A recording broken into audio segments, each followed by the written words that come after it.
All right, let's start. Thank you so much for participating in this session on digital technology and how we can use digital technology for climate in agriculture.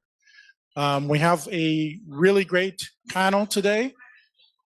We have Joe Puri, who's Associate Vice President of Strategy and Knowledge from IFAD. So welcome, Joe. We have Virginia, and Virginia is Deputy Director of Private Partnerships at the World Food Program.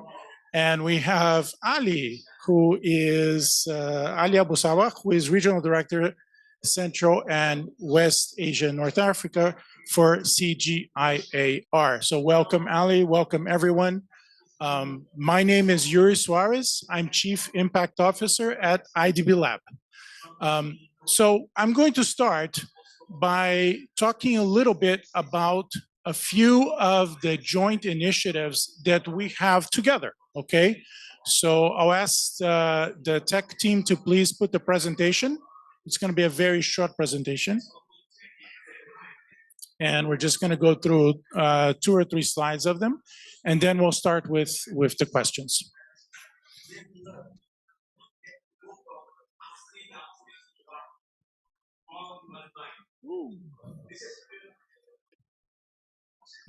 Doesn't seem to be working. So I'll ask you to flip the slides for me if you can, okay? So go to slide number 5, please.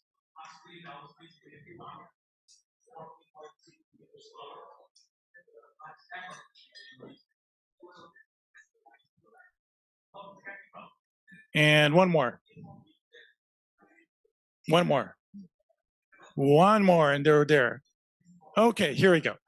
Okay, so we have a couple of initiatives that we've been doing together with a group which is called Moonshots for Development.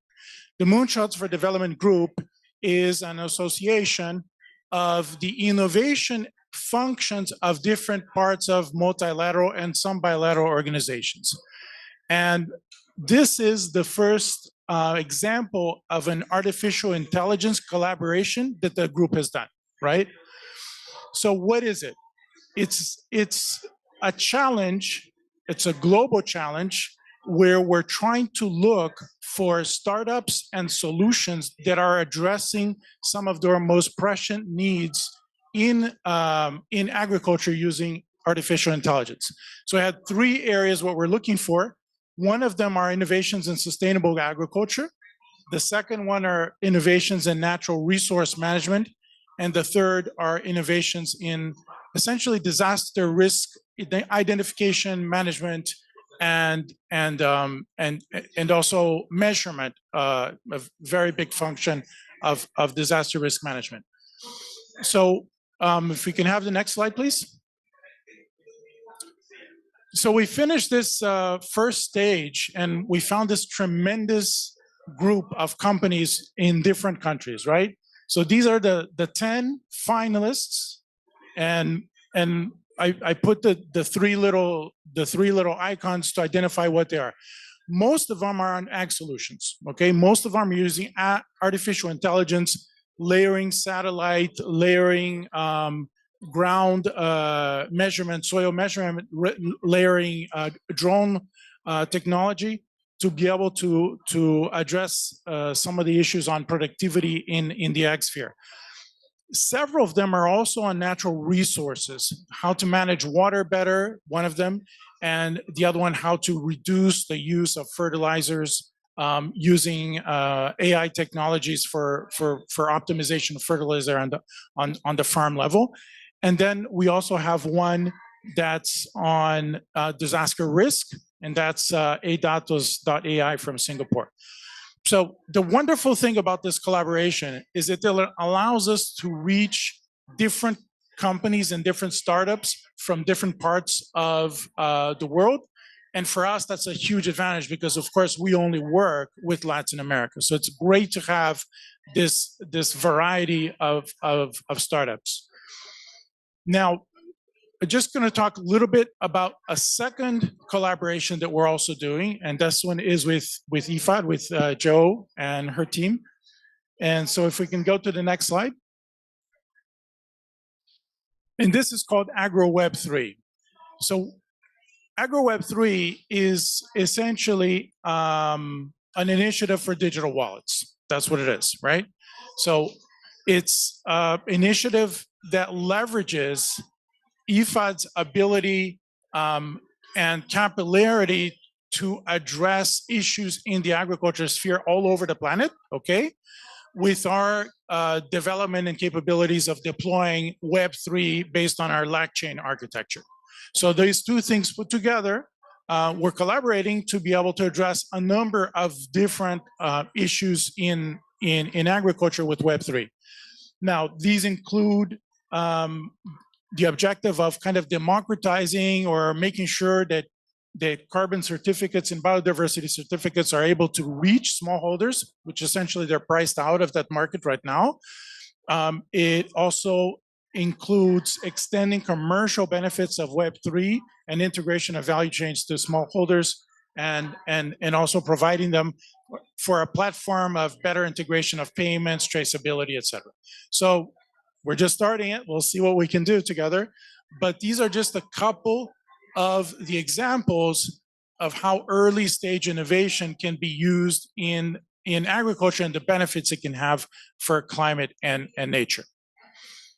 So after this introduction, and the IT team, you can take down the slides now. Thank you so much for your help. What I'm going to ask you to do is each of our panelists here to introduce themselves and also maybe perhaps talk about what their institutions are doing or how they're using digital technologies today, right, to address some of these issues that we just talked about. So if I start with Joe, Joe, please take the floor and tell us about what IFAD is doing. Thank you.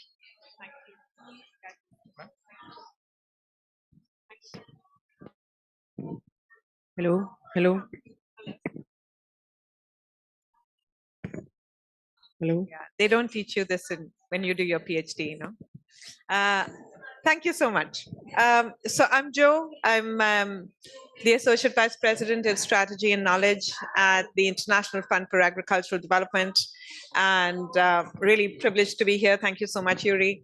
And the reason that I'm talking about innovations really that IFAD is doing, and we think about innovations in different ways. We think about methodological innovations, process innovations, product innovations, digital innovations, financial innovations, is because my department essentially leads on designing and supervising the overall investments that we do, right? So I'm going to try and address Yuri's question very quickly, just as a hopefully as an appetite, as a whetting the appetite starter, and then I'm hoping that we can make it more interactive. One of the key things that we do is we support innovation challenges. And so within our investments, what we do is we support small teams that are also speaking to countries to understand what the demand is in countries, to then think about innovations that are solution-oriented in the context of rural development. This is why AgWeb3 is really important and interesting for us. So the LangChain methodology and the technology that has been developed by the IDB Invest has been really important in understanding as to how we can have an interoperable system that takes technology to the smallholder farmer. One of the key things that has been missing in the overall discussion on climate and within that mitigation and adaptation has been how do we make sure that there is benefit sharing with smallholder farmers. And so while you can verify, you can certify carbon credits, and now we are thinking about resilience credits, we can think about resilience credits and carbon credits. It's really important to understand that this is that not just the verification is in the hands of smallholder farmers, but that it's easy, because that's the first rule for any innovation. But second, that it is transparent and that the data is owned by the people who generate it. And so what AgWeb3 does is ensures that we are taking financing and finance access to the smallholder farmers, but the data that they provide is then within their control. So you can use then, say, blockchain methodology to essentially conduct financial transactions, but still withdraw from it and say the data that the smallholder farmer has belongs to him or to her. And that's why the element of privacy, the element of confidentiality, and yet traceability and transparency becomes really important. And that's why AgWeb3 becomes really interesting and important for us. The second thing that we're doing within the overall digital space is also using AI and using AI in different ways. So in our loans and in our investments, we are using AI to understand as to where there is climate risk and how we can ensure that there are triggers in our investments and in our loans that then let us know as to when we've exceeded thresholds in terms of formulating our investments. And the risk mapping is there, but it needs to be really leveraged through technology so that we can use it in our investment decisions. We're also using that to understand as to how we are informing and supporting all of the SDGs. So for example, we're using Omnidata, which is in a Microsoft application, to understand all of our investments that we've done till now, and mapping them to SDGs to understand as to where our investments and our financing lies in terms of supporting the SDGs. Happy to talk about it as we go along. Thanks, Yuri. Thank you so much, Joe. And now we'll go over to Virginia. Every time I talk about the World Food Program, I have to say it. None of us here has a peace Nobel Prize, right? You guys do. That kind of separates a little bit the discussion, right? So I'm always envious of that. Congratulations for your prize a few years ago. But now, how can you introduce yourself, and also how is the World Food Program, and particularly the Accelerator, which is this really great thing that you guys have going on in Munich there, how are you using digital technology for agriculture? Thank you, Yuri. You can hear it's a bit of a fight who is louder. Well, first of all, thank you so much. Today is also Peace Day in COP, and we are launching. We are extremely happy that with UAE and with many other partners that the declaration on climate relief and recovery is being launched. And I think this is a fantastic day to accept that food is important. That people are suffering already today, and while mitigation actions take an effect, we have to support those that are already suffering from the impacts of climate disasters. And then a second, I wanted to say that I'm very, very pleased and very honored to be here with you, partners, with IDB, with IFAD, with CGIAR, because of what we're doing, but also particularly because of what we are planning to do together. And I think this is precisely the essence of why you have put us here together. In the World Food Program, we are very conscious of the use of data, and as Joe said, about how can we use data to influence our decisions, but also the decisions of those that need to be empowered to be climate actors. We are at the front lines of war, but we are also at the front lines of climate disasters, and it's very, very important that we empower every day and as much as possible those that have to deal with those disasters. And so one of the main key elements is data. We have access, we have 160 million direct beneficiaries, but also we work with hundreds of millions of people that pass us data every day. And this is data about food availability, affordability, but also about conflict, about climate. We have these collaborations with all the governments and also the World Health Meteorological Organization, cooperation with Google, with other institutions that provide us a lot of data. And we put that data in a place called Hunger Map Live.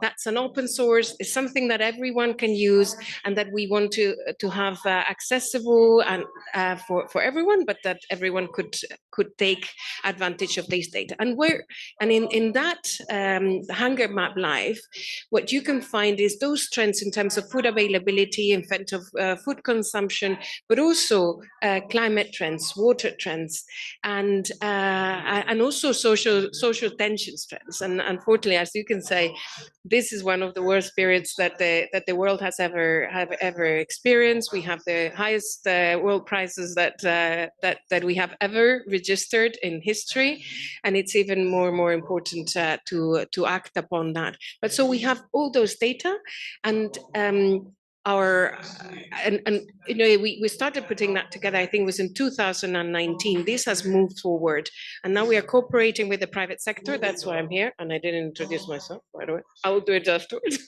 I work with the private sector, and we try to work more and more with the private sector, also to enhance those innovations, and also to be the best of the best on what we do, by also partnering with the best, including these organizations, because we have that responsibility. So the hunger map allows us to use data in three areas. One is to do anticipatory action because we work with the governments in order to understand what is going to happen, whether there are droughts or floods or whatever, and support the population.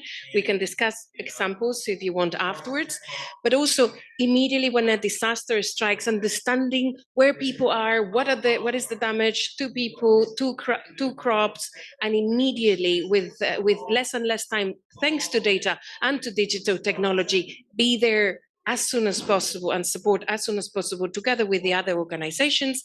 And then afterwards, also in the third area on resilience, whenever we have more data and we can understand better what is going to happen, do that planning and work with that planning also with farmers that can have access to those decisions. And then just on the accelerator, additionally, in order to ensure that we keep updated and we keep on top of what we can do on innovation, but also with digital technology.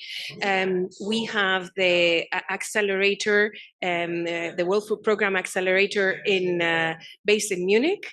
That has become, I understand, also the most, the biggest social impact accelerator in the areas of hunger, also climate, water, actually also on health. And through this accelerator, we are supporting those ideas, startups, youth, and companies, and people that have these initiatives, understanding whether they are feasible, cost efficient, and then gathering those that can support them, and then supporting those initiatives in order for them to become viable or to become scalable. And thanks to that, since their creation, we have supported 37 million people have benefited from these, and about 200 companies.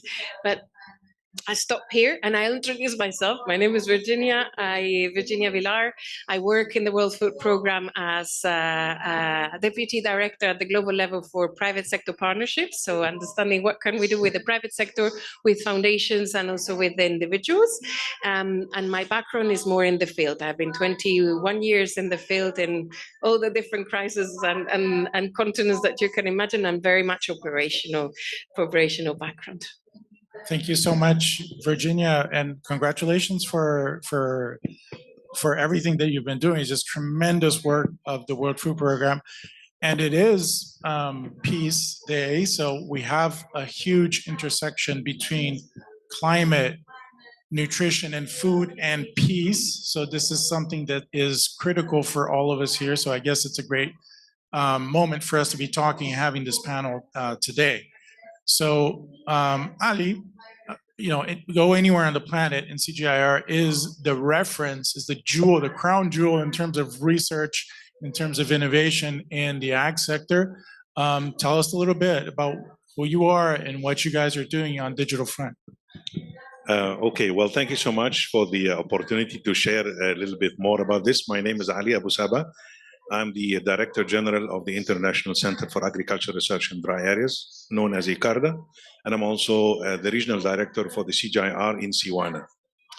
So innovation is really at the center of the work that the CGIAR does, whether it's in the area of water, crops, livestock, the whole range of the food chain and agriculture sectors. So maybe the best way is to share some examples rather than explain what we do. But also put that within the context of our conversation on data and evolution of the web and artificial intelligence.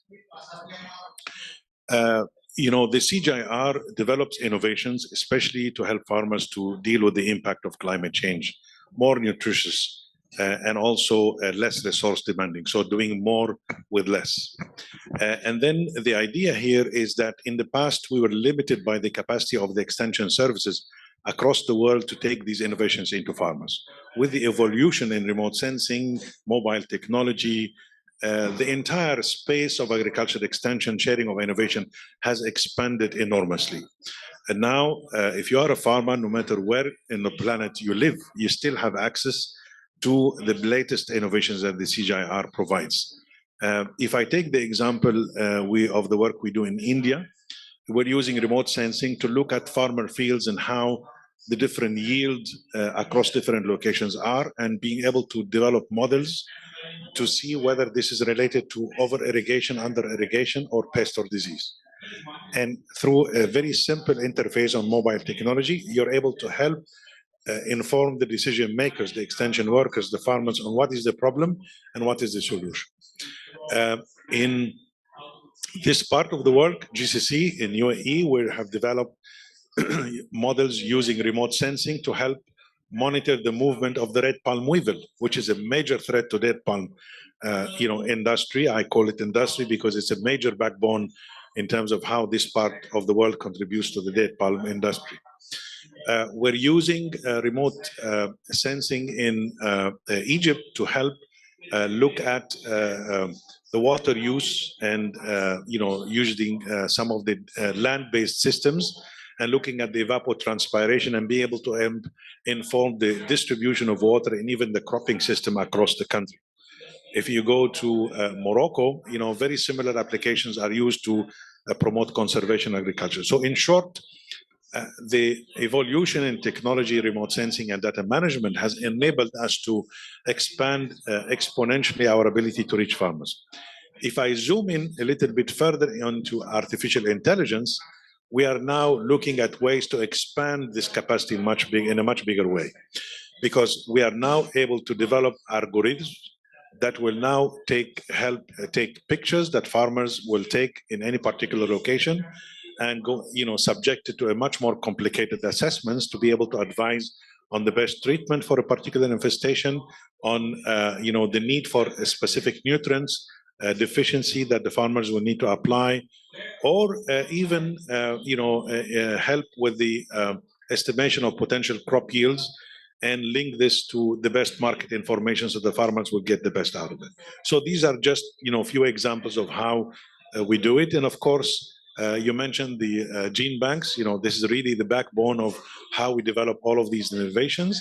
And we're also able to use the experiments across the world to analyze the information and come up with the best guidance to our national research partners with regards to the development of future crops that they need to have in place to help the farmers deal with the negative impact of climate change. Thank you. That's a really wonderful. And I think one of the things that even comparing a few years ago, one of the things that we have here is the capability of doing this layering of technologies and data layers, the dramatic improvement in Earth observation, right? That even a few years ago that we didn't have the resolution and the AI technology also to be able to understand what is it that you're observing. So I think this is really going at a super rapid pace. So let me go back to Joe and ask about one of the things that is super important for our region, and I think for all of us, which is how to even when we looked at the AI finalists, the majority of the innovation that we've seen in those 10, and also We just did a landscape study of all climate tech innovations in LAC. There's less, there's growing, but there's less innovation quantitatively in terms of solutions addressing adaptation. Okay. Now, I'm not saying that there aren't any, and it's improved a lot over the last few years. But can you talk a little bit about kind of digital technologies for adaptation, and particularly smallholders, which is, you know, it's dear to our heart, dear to your heart too. What's most promising here? What do you see in your portfolio? What do you see in your work in IFIN? Great question you raised. So actually you sort of, you know, laid up some of the comments that I was going to provide in my next round. First, a very quick pitch, and I also want to introduce two of my colleagues who are in the audience. There's Jenny and there's Kenji. And the reason that I'm pointing them out is yesterday we announced the ARCAFIM investment that IFAD is doing, bringing together. So this is Africa Rural Climate Adaptation Financing Mechanism. And the reason that I wanted to talk about it is that it both represents a financing mechanism, but also represents the use of technology where we are working with Equity Bank on the ground. So it's a $200 million platform, but we hope to leverage it and essentially get approximately $700 million additionally.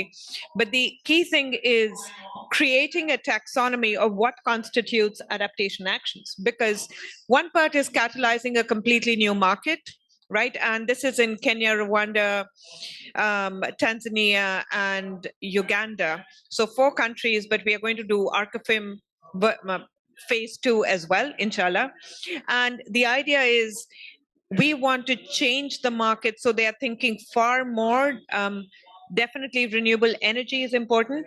The quality of access to energy is important. But we also want to change the market so that we are thinking far more about early warning systems, differentiated crops, exploring new gene banks, changing, putting new crop varieties that are far more resilient. But for that, farmers also need to be incentivized. And so it combines some of the financial technology that we are using, where you have longer tenures, lower interest rates, but then ensuring that the on-lending that banks on the ground are doing is also in eligible categories. How do you track and trace that? And that's where it becomes really important that we use digital technology to understand as to what is the on-lending going forward for, because this has been one of the key challenges. So first is creating that taxonomy. But the second thing is also ensuring that this is transactionally not as burdensome for the intermediate banks or the regional banks that we are working with. And that then becomes possible because we are using digital technology to ensure, to verify, and to pass down a lot of the benefits of this to the smallholders on the ground, right? So that's one. The second is, there's a vision for adaptive crops and soil health. This is VAX. And again, I know that FAO is also at the forefront of this, but the US government is supporting IFAD now to try and see as to how we can bring in adaptive crops and ensure soil health at the same time. For ensuring soil health, you've got to look at not just what is happening on the surface with respect to soil, so above the ground, but also below the ground, to look at organic matter, to understand soil health, to understand how much is the organic matter both above and below. And then to also be looking at, what's happening basically in the atmosphere, right? And for this, we need technology, and we need technology to understand. And so GIS technology, extremely high resolution, but then the ability of GIS technology to also, with better interpretation, because now clearly it all depends on how we interpret maps to then show organic matter on the ground, becomes really key for us, right? So in VAX, to then understand as to how we are measuring soil health becomes key. And there we're collaborating also with the CG to then understand all of that. And then the third part is also lowering methane. one of the key things that we also want to see. And so that's on the mitigation side. And I know that your question is on adaptation, but just on lowering methane, because mitigation, especially for smallholder farmers and for rural people, has to come with the benefit of adaptation. Otherwise, smallholder farmers are not going to be able to adopt this. So just transitions is really the key sentiment that we have behind all of the work that we are doing on the ground. And there, so low methane livestock production mechanisms become very important. And there we are using digital technology to also ensure, for example, how pastoralists move. Rangeland management becomes a very key part and contribution from digital technology to try and see as to how we can lower the methane content and increase the quality of livestock that is managed on rangelands by pastoralists. Thanks. Well, absolutely. We certainly need to talk about the taxonomy. I think that can be a public good for all of us. It's something we're struggling with for sure. And, you know, congratulations, Kenji. I think certainly IDB is very interested in seeing if we can adopt that taxonomy. It solves a lot of problems. So Virginia, let me flip the script a little bit and kind of throw a question into your core business, which is, if you're looking at the biggest challenges that the World Food Program has today, okay, in reaching who you need to reach quickly, addressing their needs, which sometimes are almost survival needs, right? In some cases, how do you see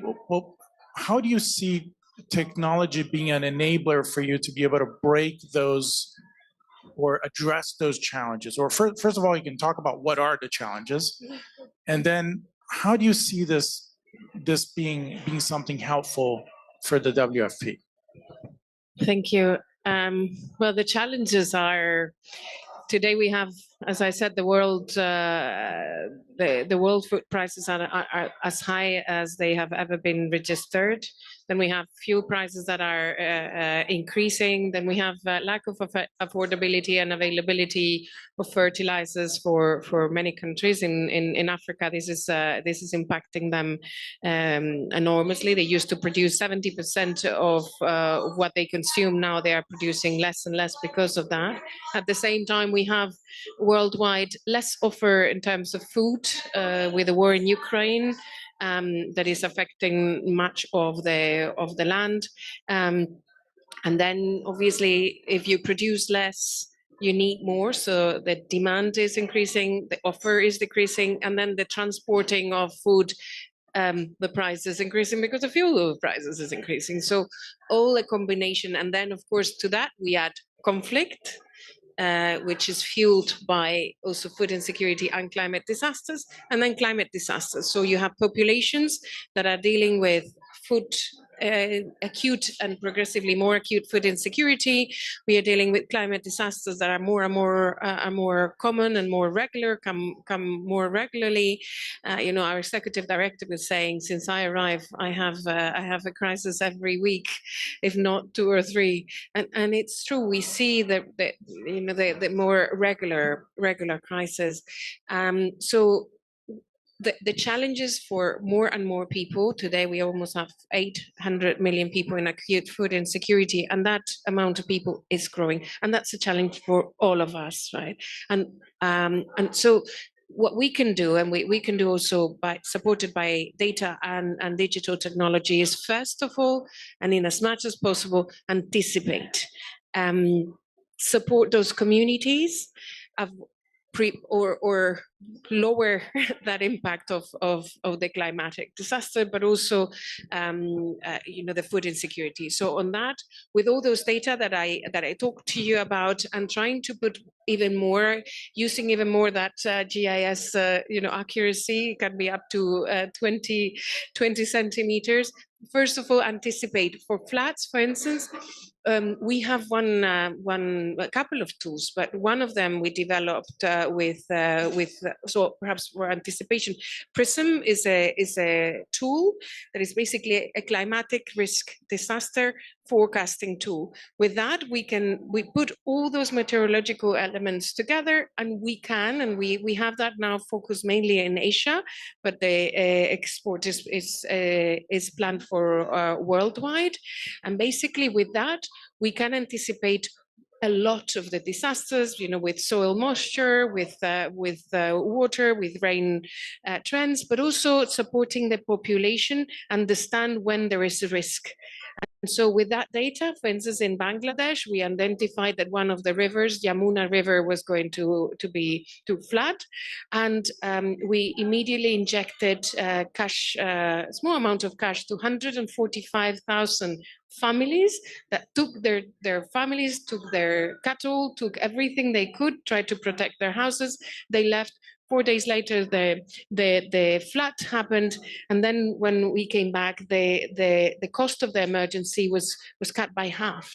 We did the same thing in Nepal. The cost of the emergency was 1/3, and we spared any lives and livelihood. So this is a little bit on using that.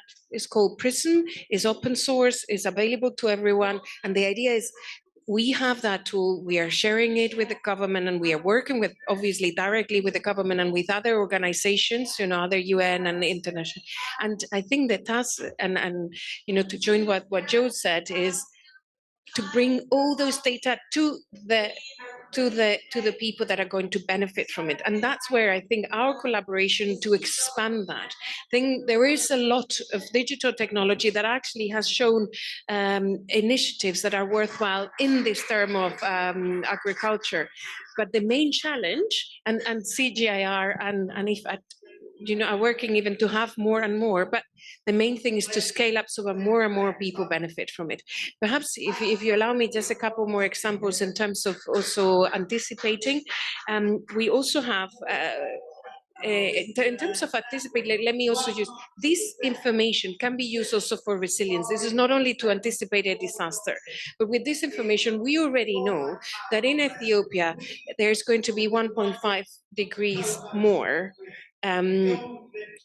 all across the year in a few years. That means that coffee is going to be a problem in many parts of Ethiopia, and planning with the government and planning with the farmers to change and to adapt those crops to something that is much more heat resistant is something that we should be. So it's not only about preventing a disaster and responding to a disaster that I will mention now. It's also about planning for resilience, strategic and basic planning, with very simple data and very tools, digital tools that already exist, and information that we already know, to take that and bring it to at a scale for knowledge.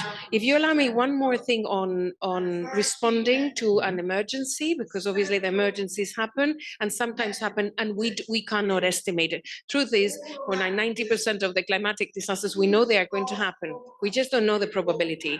So we are working now on more. That's one of the things that I'm directly involved in, working more with private sector, with the different providers, to ensure that we are much better at ensuring the probability. So if we know that there is going to be a drought with 60% probability or with 90% probability, it changes, in terms also of having partners that contribute to this. So this is about anticipating, but also some disasters happen and we need to respond immediately. And also, thanks to the accelerator, we also, and the collaboration with Google Research, we have this tool which is called Sky, which is about artificial intelligence and planet, and satellite imagery that supports us in understanding whenever there is an emergency, we can be 13 times quicker and 77 times cheaper than the normal needs assessments. So whenever there is a disaster,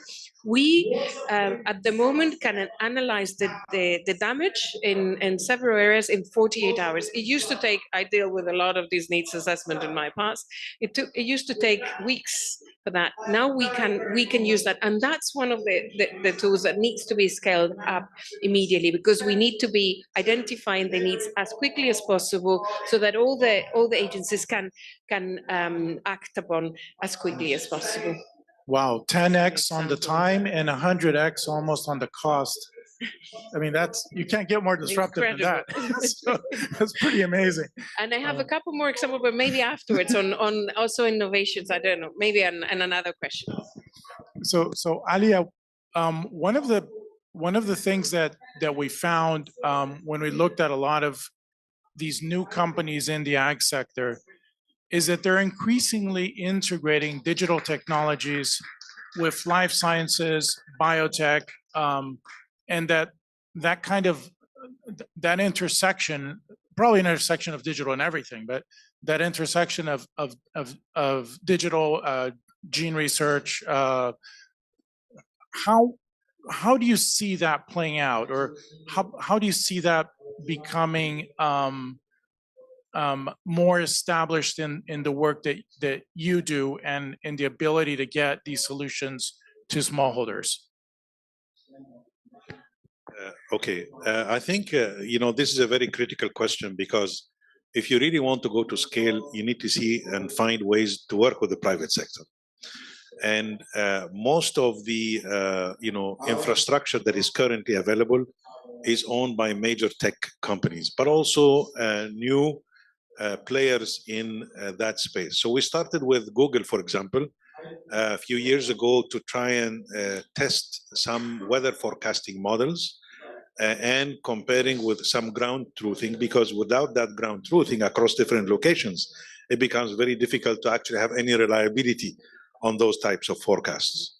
So, and of course, this is also an excellent opportunity, because in return, we're also able to use their platforms for other applications to have better access to farmers. More recently, as a couple of weeks ago, we started to have a conversation with one of the newcomers, Planet Satellites. They have about 500 small satellites, the size of a shoebox, going across the globe, and a kind of resolutions that we could not have dreamt of. So this is now allowing us to do things in a very different way. And of course, the beauty is that they have these arrangements for research for development organizations that are not for profit like ourselves, to be able to leverage and use technologies and be able at the end to have affordable solutions to farmers. So we're seeing a major evolution in that space that is allowing us increasingly to become more present at a farmer level. I just want to go very quickly back to a couple of examples, because we talked about adaptation, and I think it's important to recognize that water is really the most limiting factor when it comes to agriculture. So within the breeding programs, we're trying to look and think differently about how you address this challenge. So in India, they have about 5 million hectares of land that goes on rice after rice, with about 80 days or 75 days of fallow, nothing on the ground, but there is residual moisture. And in residual moisture. And in India, everybody eats lentil. It is a very strategic thing. Yeah? But lentil takes usually about 90 days to have a full crop. So through breeding programs, working with our national partners, we've been able to produce what we call super early lentil maturing varieties. So you're able to squeeze it in 60 days and introduce it in between 2 rice crops over 5 million hectares of land using residual moisture. So thinking that way, it's the most resource, efficient production system, and it's leveraging breeding in ways we have not done before. Because in the past, our breeders were focused on more yield, and that's it. Not so much on the resource use efficiency. So this is just, one example. There are so many that I could cite, but I just want to explain that. One last very quick one on wheat. Wheat is known to be a cold environment, crop, and with a lot of improvements, some of the North African countries and others have been growing wheat. But through the improvement and breeding programs, we've been able to actually adapt wheat to the hot and drought-tolerant environments in Africa. And we've developed varieties that are now used in 12 African countries. And we've helped Ethiopia and Sudan to almost become self-sufficient on wheat production. And now they're moving into export. So I believe the evolution in science have not been sufficiently factored in when we look at doomsday scenario and talk about climate change and how bad it's going to be. I think there is a lot that science can offer, but you need to invest in science. You need to think differently, like the example I mentioned about lintel, not simply you do the usual science, but do it differently and thinking for ways you can really help farmers adapt to this and also exploit opportunities for improved nutrition. Thank you. So I know Joe has a question, and the interesting thing is that the lentil example, when you multiply it by the number of hectares that you actually can get, the result is vast, Yes. right? Yes. So this is almost instantaneous scaling if producers are able to adopt it. Exactly, and it also improves the nutrition of the food because India, the population have been eating rice after rice, and then lentil has 36% So much plant more protein. nutrition. Yeah, so much more. So we're running a little bit behind time. So I'm going to ask Joe, ask your question, and then we'll just a very lightning round of closings for the panel. Yeah, Ali, great example. Can you tell me what adoption rates are like for the quick maturing lentil crop? Because and we should talk after this panel as well. But do you have a sense of what those adoption rates are? Well, the plan is to roll it over 5 million hectares of land. So the number of smallholders, I don't have it off the top of my head, but they're in millions, Okay. given that they're largely smallholder farmers, and also spillover benefits to Bangladesh, Nepal, and the entire group of countries that are high consumers of lentil. And the idea by shortening is that you're able to also use a bit of the cool weather before you run into the heat, and then you are also able to have higher quality lentil, not just a lentil crop. So let's stay with you. Closing up, summing up, what do you want the audience to take away from this panel? What is the most, for you, what's the most important thing to take away? I want the audience to leave this session with a strong hope and belief that if we make the right choices, especially in investments in science and innovation, leveraging technology and the evolution that we're seeing, there can be significant hope that we don't necessarily need to see the doomsday that everybody is talking about.